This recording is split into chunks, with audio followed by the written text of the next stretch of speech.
అందరికీ నమస్కారం. తెలుగు వాయిస్ ఛానల్కి స్వాగతం. ఈనాటి మన కథ కర్మఫలం. ఈ వెధవకి ఎన్నిసార్లు చెప్పినా మారడు అంటూ అమ్మ కొడుతున్నప్పుడు నానమ్మ అడ్డు వచ్చిన క్షణాలు, అప్పుడు పొరపాటున అమ్మ చేయి నానమ్మకు తగిలి మీ వల్లే వీడు ఇలా తయారయ్యాడు అంటూ నానమ్మ మీద అమ్మ కేకలు. ఇలా నానమ్మ నా వలన ఎన్ని మాటలు పడిందో. నువ్వు విదేశాలకు వెళితే నేను ఎలా ఉండగలను శశాంక్? నేను తాతయ్య నువ్వు లేని ఈ ఇంట్లో అస్సలు ఉండలేము అంటూ కన్నీళ్ల పర్యంతమయ్యింది నానమ్మ. తొందరగా వస్తావు కదూ అంటూ నానమ్మ గత జ్ఞాపకాల్లో ఉన్న శశాంక్ను air hostess welcome to India sir అన్న పిలుపుకి వర్తమానంలోకి వచ్చాడు. విదేశాల నుండి మెడిసిన్ చదువు పూర్తి చేసుకుని విజయవాడలో ఉద్యోగం సంపాదించుకున్న శశాంక్ 5 సంవత్సరాల తర్వాత కుటుంబ సభ్యులను కలవాలని చాలా ఆతృతతో ఉన్నాడు. విదేశాలకు వెళ్ళిన కొత్తలో ఇంట్లో అందరితో మాట్లాడేవాడిని, కానీ ఒక 6 నెలల నుండి ఎప్పుడు ఫోన్ చేసినా అమ్మా నాన్నతోనే మాట్లాడుతున్నాను. నానమ్మ తాతయ్యలు తీర్థయాత్రలకెళ్లారని వాళ్లతో మాట్లాడేవాడిని కాదు అనుకుంటూ వైజాగ్ ఎయిర్పోర్ట్ బయటికి వచ్చి విజయవాడకు కారులో బయలుదేరాడు శశాంక్. విజయవాడ దగ్గరలోని గ్రామంలో ఉంటున్న తల్లి తండ్రి 5 సంవత్సరాల తర్వాత కొడుకును చూడబోతున్నామని సంతోషంలో ఉన్నారు. ఇక శశాంక్ విజయవాడలో ఉద్యోగంలో చేరాక మనం కూడా వాడిని చూడడానికి వెళ్ళినప్పుడు వాడితో పాటే అక్కడే ఉండిపోదాం అనుకున్నారు తల్లి తండ్రి. 6 నెలల క్రితం రాధాకృష్ణ గారి ఆరోగ్యం బాగాలేనందున భార్య రేవతితో కలిసి ఒక గవర్నమెంట్ హాస్పిటల్కి చూయించుకోవడానికి వెళ్ళాడు. రాధాకృష్ణ గారిని పరీక్షించిన డాక్టర్ గారు, మీకు షుగర్ ఎక్కువగా ఉంది, బీపీ కూడా కాస్త ఎక్కువగానే ఉంది, కొన్ని మందులు రాసిస్తాను, బయట షాపు నుండి తీసుకోండి అంటూ డాక్టర్ ప్రిస్క్రిప్షన్ రాసి ఇచ్చాడు. డాక్టర్ రాసిన ప్రిస్క్రిప్షన్ తీసుకొని రాధాకృష్ణ రేవతి గారు అక్కడి నుండి బయలుదేరారు. బయటి షాపులో మందులు కొని, మందులు మరియు చేతికర్ర ఒక చేత్తో పట్టుకొని తన భార్య చెయ్యి మరో చేతితో పట్టుకొని వచ్చి రోడ్డు దగ్గర నిలబడి ఆటో కోసం ఎదురు చూస్తున్నారు. రేవతి గారు ఆకాశం వైపు చూస్తూ, ఈరోజు వర్షం కురుస్తుంది, నలువైపులా మబ్బులు కమ్ముకుంటున్నాయి, త్వరగా ఆటోలో ఇంటికి వెళ్ళిపోదాం, లేకుంటే ఇద్దరం తడిచిపోతాము, ఆరోగ్యం పాడైపోతుంది అన్నది. అంతలో దూరం నుండి ఆటో వస్తున్నట్లు చూశారు ఇద్దరు. రేవతి గారు ఆటోని ఆపి ఇంటి అడ్రస్ చెప్పారు. భార్యాభర్త ఇద్దరూ ఆటోలో కూర్చొని ఇంటి వైపు బయలుదేరారు. ఆటోలో కూర్చున్న వెంటనే జోరున వర్షం కురుస్తుంది. వర్షం చూడగానే రాధాకృష్ణ గారు, రేవతి, గుర్తుందా వర్షం అంటే నీకు ఎంత ఇష్టమో? వర్షం పడిన ప్రతిసారి తడవడం నీకు చాలా ఇష్టం, కానీ ఇప్పుడు వయసొచ్చింది కాబట్టి వర్షం అంటేనే భయం. ఎక్కడ ఆరోగ్యం పాడైపోతుందో అని అనుకుంటూ ఇద్దరూ మాట్లాడుతుండగా వాళ్ళ ఇంటి దగ్గరగా ఆటో చేరుకుంది. వీధి చాలా ఇరుకుగా ఆటో వెళ్ళలేని పరిస్థితి. కాలినడకన వెళ్ళాలి అనుకుంటూ ఇద్దరూ ఆటో దిగి నడుస్తూ ఇంటికి బయలుదేరారు. రేవతి తన భర్త మందులను పాలథిన్లో చుట్టి తన చీర పళ్ళుతో వాటిని దాచి, జారిపడతాం ఏమో అని భర్త చెయ్యి పట్టుకొని ఇద్దరూ మెల్లగా ఇంటివైపు నడుస్తున్నారు. మెల్లగా చేతులు పట్టుకొని నడుస్తూ ఇంటి దగ్గరగా చేరుకున్నారు.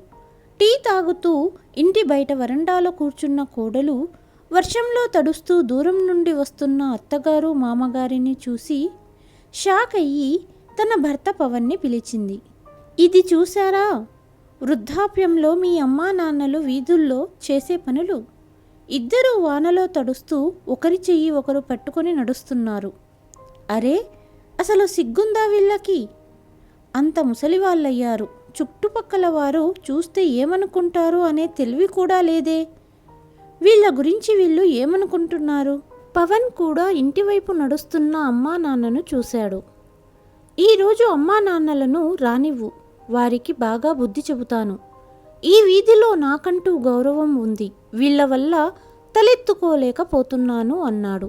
కానీ అసలు విషయం, తల్లిదండ్రులు వర్షంలో కింద పడకుండా ఒకరినొకరు ఆదుకోవడం కోసం పట్టుకున్నారని అర్థం చేసుకోవడానికి ఇద్దరూ సిద్ధంగా లేరు. తల్లి తండ్రి ఇంటికి రాగానే కొడుకు అరుస్తూ, మీ ఇద్దరికీ సిగ్గులేదా అసలు? ఇంటికి కోడలు వచ్చింది, మనవడు పెద్దవాడయ్యాడు, అయినప్పటికీ ఒకరి చేతులు ఒకరు పట్టుకుని వీధుల్లో నడుస్తున్నారు. రేవతి తన కొడుకుతో ఇలా అంటుంది. పవన్, నేను నీ తండ్రి చెయ్యి పట్టుకున్నది వర్షం వల్ల జారుడుగా ఉన్న రోడ్డు మీద కింద పడకూడదని. చివరిసారి మీ నాన్నగారు పడిపోయినప్పుడు 6 నెలలు వారి కాలు బాగుపడలేదు. అయినా నాన్నను కారులో డాక్టర్ దగ్గరకు తీసుకెళ్ళమని నీకు ముందే చెప్పాను, కానీ నీకు టైం లేదు అని తీసుకెళ్ళలేదు. అందుకే నేను వెళ్ళాల్సి వచ్చింది. తిరిగి వచ్చే సమయంలో వర్షం పడింది. ఇందులో మా తప్పు ఏముంది? ఇలా చెప్పి రేవతి తన బట్టలు మార్చుకోవడానికి లోపలికి వెళ్ళింది. తన భర్తకు కూడా పొడిబట్టలు తీసి ఇచ్చింది. రాధాకృష్ణ గారు ఇంతకు ముందు ట్రాన్స్పోర్ట్ బిజినెస్ చేసేవాళ్ళు. ఇప్పుడు ఆరోగ్యం బాగోలేని కారణంగా బిజినెస్ చేయడం మానేశారు. పవన్ కూడా తన తండ్రి వ్యాపారాన్ని నడిపేవాడు. రాధాకృష్ణ గారికి ట్రాన్స్పోర్ట్ బిజినెస్లో మంచి పేరుంది. అందుకే తన కొడుకుని అదే బిజినెస్లో చేర్పించాడు. కొడుకు బిజినెస్ కోసమని, ఇల్లు కట్టడానికని ఇలా తన దాచుకున్న డబ్బంతా ఖర్చు చేసేశారు రాధాకృష్ణ గారు. వృద్ధాప్యంలో తన కోసమని డబ్బు దాచుకోలేదు అతను. ఇప్పుడు వృద్ధాప్యంలో మందుల కోసం, చిన్న చిన్న అవసరాలను తీర్చుకోవడానికైనా కొడుకు లేదా కోడలి ముందు చెయ్యి చాచాల్సిందే. కొడుకు కోడలు ఇద్దరికిద్దరే. 100 రూపాయలు తల్లి తండ్రిపై ఖర్చు చేయడానికి చాలా ఆలోచిస్తారు. కానీ కోడలు షాపింగ్ వెళ్ళిందంటే వేలకు వేలు ఖర్చు చేసేది. మందుల కోసం డబ్బులు అడిగిన అత్తగారితో పెద్ద గొడవే పెట్టుకుంది స్వప్న. ఎలాగూ సంపాదన లేదు, పైగా ప్రతి నెల మందులని వేలకు వేలు ఖర్చు చేస్తుంటారు. అయినా తిని కూర్చోవడానికి సిగ్గు ఉండాలిగా అని మామగారిని స్వప్న అన్న మాటలకు రేవతి గారు చాలా బాధపడ్డారు. స్వప్న, మాటలు జాగ్రత్తగా రాని, ఇంటి పెద్దని అన్ని మాటలంటావా? అయినా ఈ బిజినెస్లో మీ మామగారి వల్లనే కదా పవన్ ఇంత గొప్ప స్థాయికి రాగలిగాడు అంటూ రేవతి స్వప్నను తిట్టింది. స్వప్న ఆ సమయంలో ఏమీ అనలేదు. కానీ అదే రోజు రాత్రి భర్తతో ఇలా చెప్పింది. ఈరోజు ఉదయం మీ అమ్మగారు నన్ను నానా మాటలు అన్నారు. మీ నాన్నగారి దయ మీద మీరు బిజినెస్ చేస్తున్నారని, ఆయన గారి వల్లనే మీరు ఇంత స్థాయికి వచ్చారని అన్నది. కొన్ని రోజుల ముందు మీ అమ్మగారు ఇంట్లో పనుల్లో సహాయం చేసేది. ఇప్పుడు మీ నాన్నగారి పనులే ఆవిడకు సరిపోయాయి. ప్రతి నెల మీ నాన్నగారి మందుల ఖర్చులు పెరుగుతూనే ఉన్నాయి. అదే విషయం నేను చెప్పాను. ఇంట్లో కూర్చొని తినడమే వీళ్ళ పని. నేనిక మీ అమ్మగారితో మాటలు పడలేను. ఇక నేను వాళ్లను భరించలేను. ఈ ఇంట్లో వాళ్ళైనా ఉండాలి, లేదా నేనైనా ఉండాలి అన్నది. అవసరం తీరిపోయాక వృద్ధులైన తల్లి తండ్రి అంటే గౌరవం లేని పవన్, నువ్వెందుకు వెళ్తావు స్వప్న? నన్ను నిన్ను ఇన్ని మాటలన్న వాళ్ళనే బయటికి పంపిస్తాను. కంగారు పడకు, 2 రోజుల్లో నీ సమస్య దూరం చేస్తాను అంటూ భార్యకు భరోసా ఇచ్చాడు. 2 రోజుల తర్వాత పవన్ తల్లి తండ్రి గదికి వెళ్ళి, అమ్మా, విజయవాడలో నేను ఓ పెద్ద డాక్టర్తో మాట్లాడాను. అక్కడ మంచి వైద్యం దొరుకుతుందని తెలుసుకున్నాను. నాన్నగారికి షుగర్ వలన నీరసంగా ఉండడం, అనారోగ్యంగా ఉంటున్నారు కదా, అక్కడ చికిత్స చేయిద్దాం, రేపు మనము బయలుదేరుదామని చెప్పాడు. కానీ పవన్, అంత దూరం ఎందుకు? ఇక్కడే డాక్టర్ వద్ద చూయించొచ్చు కదా అన్నది తల్లి. లేదమ్మా, ఒక్కసారి నా మాట విను అంటూ, మీరు 1-2 జతలు బట్టలు పెట్టుకోండి, ఎందుకంటే అక్కడ 1-2 రోజులు ఉండవలసి వస్తే అవసరమవుతుంది. పవన్ మాటలు వింటున్న తల్లి రేవతి బహుశా తన కొడుకు బాగుపడ్డాడేమో అనుకుంది. రేపే మన ప్రయాణం అని వెళ్ళిపోయాడు పవన్. తండ్రికి మాత్రం కొడుకు ఎందుకు ఈరోజు ఇలా మాట్లాడుతున్నాడని సందేహంగానే ఉండింది. కొడుకు కోడలు సిటీలో తనని చూపించడానికి ఎలా సిద్ధమయ్యారు? దగ్గరలోని హాస్పిటల్కి కూడా నన్ను తీసుకెళ్లరు. నన్ను విజయవాడలో అంత పెద్ద హాస్పిటల్కి ఎలా తీసుకెళ్తున్నారు అని భార్యతో కూడా అన్నారు. మరుసటి రోజు రాధాకృష్ణ రేవతితో పాటు కొడుకు కోడలు విజయవాడ బయలుదేరారు. చాలా పెద్ద హాస్పిటల్ ముందు కార్ తీసుకొచ్చి ఆపాడు కొడుకు. ఆ హాస్పిటల్ చూడగానే రేవతి గారి కళ్ళు చెమర్చాయి. ఇంత పెద్ద హాస్పిటల్, ఇంత పెద్ద భవనం, ఇంత పెద్ద డాక్టర్లను ఎప్పుడూ చూడలేదు అనుకుంది. పవన్ తన తల్లిదండ్రులను ఆసుపత్రి బయట చెట్టు కింద కూర్చోపెట్టి, మీరు ఇక్కడే కూర్చోండి, నేను నా స్నేహితుడిని కలిసి వస్తాను అని చెప్పి, అమ్మా ఈ 500 రూపాయలు ఉంచుకో అని తన పర్సు నుండి తీసి ఇచ్చాడు. నువ్వు ఉన్నావు కదా, ఈ డబ్బులు ఎందుకు అంటున్నా వినకుండా, ఏ అవసరం ఎప్పుడొస్తుందో ఉంచుకో అన్నాడు పవన్. కొడుకు డబ్బు తీసుకొని చెట్టు కింద కూర్చున్నారు తల్లి తండ్రి. పవన్ మరియు అతని భార్య అక్కడి నుండి బయలుదేరారు. రేవతి మరియు రాధాకృష్ణ గారు తమ కొడుకు రాక కోసం ఎదురు చూస్తున్నారు. వచ్చి వారిని డాక్టర్ వద్దకు తీసుకెళ్తారని వేచి చూస్తూ చూస్తూ 2 గంటలు గడిచినా కొడుకు కోడలు ఇద్దరూ రాలేదు.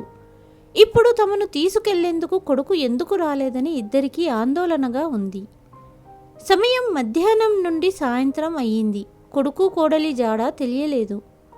రేవతి గారు రాధాకృష్ణ గారిని అక్కడే చెట్టు కింద కూర్చోమని చెప్పి, కొడుకు కోడలి కోసం హాస్పిటల్ చుట్టుపక్కల ఉన్న వారిని అడుగుతూ అలసిపోయింది. కొడుకు మరియు కోడలు వారిని పెద్ద డాక్టర్కు చూయించడానికి తీసుకురాలేదని, తన తల్లిదండ్రులను వదిలించుకోవడానికి వారిని విజయవాడ తీసుకొచ్చాడని తెలుసుకోలేకపోయింది. అయితే విజయవాడలో వారికి ఎవరు తెలుసు? తన కొడుకు కోడలు తమను వదిలించుకోవాలని ఇక్కడికి తీసుకొచ్చారని తండ్రి అనుమానం నిజమయ్యింది. కొడుకు కోసం వెతికి వెతికి అలసిపోయిన రేవతిని రాధాకృష్ణ అడుగుతారు. ఏంటి రేవతి, నీ కొడుకు దొరికాడా అని. పాపం ముసలి తల్లికి ఇంకా పరిస్థితి అర్థం కాలేదు. లేదండి, దారి తప్పిపోయాడేమో అనిపిస్తుంది అన్నది రేవతి. అయ్యో రేవతి, నీ కొడుకు గురించి ఇప్పటికీ అర్థం చేసుకోలేకపోయావా?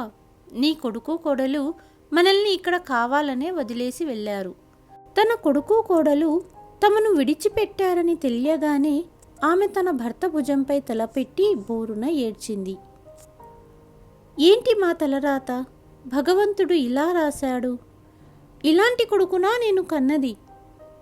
పెళ్ళైన 10 సంవత్సరాలకు పుట్టినప్పుడు డాక్టర్ చెప్పాడు, పిల్లవాడికి కొంత వయసు వచ్చేదాకా కంటికి రెప్పలా చూసుకోమని. ఆ మాట వినగానే ఒక్కగానొక్క కొడుకు బాగోగుల కోసం జీవితమంతా త్యాగం చేశామే, అలాంటి కొడుకు నడి రోడ్డు మీద మనల్ని వదిలేశాడా అంటూ బోరున ఏడ్చింది. చెట్టు కిందే నిద్రపోయారు ఇద్దరు. కానీ రేవతి గారికి నిద్ర రాలేదు. రాత్రంతా ఏడుస్తూనే ఉంది. మరియు ఉదయం ఆమె తన భర్త మరియు తన కోసం సమీపంలోని హోటల్ నుండి ఒక కప్పు టీ మరియు బిస్కెట్స్ కొని తెచ్చింది. ఇలాగే మధ్యాహ్నం చెరో 2 ఇడ్లీలతో సరిపెట్టుకున్నారు. ఇక రేవతి ఆలోచించింది, ఉన్న కొద్ది డబ్బులు అయిపోతున్నాయి. ఏదైనా పని చెయ్యకపోతే కడుపు నింపుకోవడం కూడా కష్టమవుతుంది అని. ఏ హోటల్ నుండి అయితే టీ మరియు అల్పాహారం తెచ్చిందో ఆ హోటల్ యజమాని వద్దకు వెళ్ళి, బాబు ఏదైనా పని ఉంటే ఇవ్వండి, చేస్తాను, నాకు డబ్బు అవసరం చాలా ఉంది అని అడిగింది.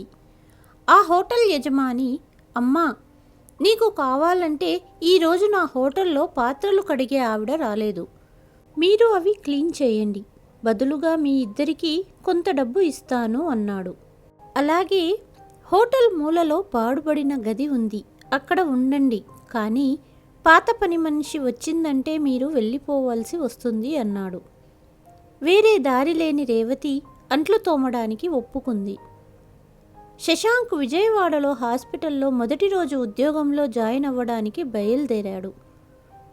రోజంతా హాస్పిటల్లో పనిచేసి తను ఎయిర్పోర్ట్ నుండి వచ్చినప్పుడు దిగిన హోటల్ రూమ్కి బయలుదేరిన శశాంక్కు హాస్పిటల్ బయట హోటల్లో నానమ్మను చూసినట్టుగా అనిపించింది. పక్కనే చేతిలో కర్రతో తాతయ్య నిలబడ్డట్టు చూశాడు. కానీ మా నానమ్మ తాతయ్య ఇక్కడ ఎందుకు ఉంటారు, ఏమి చేస్తారు అనుకుంటూ కారులో వెళ్ళిపోతాడు. కానీ మనసులో ఏదో తెలియని వెలితిగా ఉండటంతో సరే ఒకసారి వెళ్ళి చూస్తే సరిపోతుంది అనుకుంటూ మళ్ళీ వెనక్కి తిరిగి హాస్పిటల్ దగ్గరికి హోటల్ వద్దకు వస్తాడు. అక్కడికి రాగానే నానమ్మ తాతయ్యను చూసి షాక్ అవుతాడు. నిజంగానే తాతయ్య నానమ్మ. నానమ్మ అంట్లు తోమడం చూశాడు. శశాంక్ నానమ్మను పిలుస్తాడు. నానమ్మ, ఇక్కడేం చేస్తున్నావు, నువ్వు అంట్లు తోమడం ఏంటి అనగానే శశాంకును చూసిన నానమ్మ, మనవడిని కౌగిలించుకొని కన్నీళ్లు పెట్టుకుంది. కానీ నానమ్మ తాతయ్యలు ఇలా రోడ్డు మీద ఉండడం ఏంటి? శశాంకు మనసులో వేల ప్రశ్నలు తలెత్తాయి. మొదట నానమ్మని ఓదార్చుతూ, నానమ్మ బాధపడకు, నేను ఇక ఇక్కడే ఉంటాను. ఇప్పుడు చెప్పు, ఏమిటి విషయం? మీరు ఇద్దరు ఇక్కడేం చేస్తున్నారు? మనవడితో తమ పట్ల కొడుకు కోడలు చేసిన దుర్మార్గపు చర్యను వివరించింది నానమ్మ. అంతా విన్న శశాంకు అమ్మా నాన్నల మీద చాలా కోపం వచ్చింది. మొదట తాతయ్యని హాస్పిటల్లో చేర్పించి వారం రోజులు ట్రీట్మెంట్ చేయించాడు. ఇప్పుడు తాతయ్య బాగా కోలుకున్నాడు. తన తల్లి తండ్రికి ఎలాగైనా బుద్ధి చెప్పాలని నిర్ణయించుకున్నాడు శశాంక్. నానమ్మ తాతయ్యలను తన హోటల్ రూమ్లో ఉంచి మొదట శశాంక్ గ్రామంలో ఉన్న తల్లి తండ్రి వద్దకు వెళ్ళాడు. కొడుకును చూసి ఆనంద భాష్పాలతో కౌగిలించుకుంది స్వప్న. ఆ తర్వాత నానమ్మ తాతయ్యల గురించి తండ్రిని అడిగాడు. ఏమో శశాంక్, మాతో ఏమీ చెప్పకుండా వెళ్ళారు ఇద్దరు అన్నాడు తండ్రి. అమ్మా నాన్న, నాకు వారం సెలవు దొరికింది. నాతో పాటు మీరు రండి. మనం వైజాగ్ నుండి విమానంలో విహారయాత్రకు వెళ్దాం అన్నాడు శశాంక్. కేవలం వారి తప్పు తెలియచేయడానికే వారిని వైజాగ్ విమానాశ్రయంలో కూర్చోబెట్టి, నాన్న ఈ 500 ఉంచుకో, ఎప్పుడు ఏ అవసరం అవుతుందో అని శశాంక్ వెళ్ళిపోయాడు. శశాంక్ వస్తాడని ఎదురు చూస్తూ 2 రోజులు గడిచిపోయాయి. కొడుకు ఎందుకు రాలేదో ఏమయ్యిందో అనుకుంటూ బాధపడుతూ ఆ తల్లి తండ్రి ఏమి చేయాలో అర్థం కాక ఏడుస్తూ కూర్చున్నారు. అక్కడి నుండి వెళ్ళిపోదామా అంటే శశాంక్ వస్తే వారిని వెతుకుతాడేమో అని ఆలోచన. ఇలా తమతో పాటు ఉన్న డబ్బు కూడా అయిపోయింది. ఇక ఏమి చెయ్యాలా అని కాస్త భయం మొదలయ్యింది. 2 రోజుల తర్వాత వచ్చిన కొడుకును చూసి ఆ తల్లి ఆనందానికి అవధుల్లేవు. మమ్మల్ని వదిలి ఎక్కడికి వెళ్ళిపోయావు అంటూ తల్లి కొడుకును హత్తుకుని ఏడ్చింది. నాన్న, మీరు నానమ్మ తాతయ్య పట్ల చేసిన దుర్మార్గపు పనులు నాకు తెలిసాయి. అందుకే మీకు బుద్ధి చెప్పాలని ఇలా చేశాను. పవన్ కళ్ళల్లో నీళ్లతో, ఇప్పుడే నేను తాతయ్య నానమ్మను కలవాలి. వారి కాళ్ళ మీద పడి క్షమాపణలు కోరాలి. నేను చేసిన మహాపాపానికి ప్రాయశ్చిత్తంగా వారు ఏ శిక్ష వేసినా పర్వాలేదు. నన్ను తీసుకెళ్ళు అంటూ తండ్రి అడగటంతో నానమ్మ తాతయ్యలను ఉంచిన హోటల్ రూమ్కి తీసుకువెళ్ళాడు శశాంక్. కొడుకు కోడలు రేవతి మరియు రాధాకృష్ణ కాళ్ళ మీద పడి, అమ్మా నాన్న, మేము చాలా పెద్ద తప్పు చేశాం. ఇక ఎప్పుడూ మీ మనసు నొప్పించం. మాతో పాటు రండి అని కోరారు.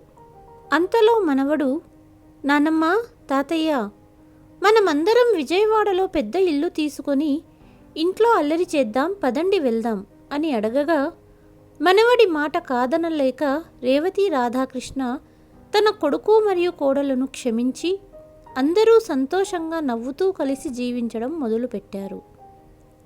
భగవంతుడు మనం చేసిన కర్మలను ఫలితంగా మన వద్దకే చేరుస్తాడు అని చెప్పడమే ఈ కర్మఫలం. ఈ కథ కనుక మీకు నచ్చితే please like, share and subscribe to Telugu voice. మరిసటి కథతో మళ్ళీ కలుస్తాను. అంతవరకు సెలవు.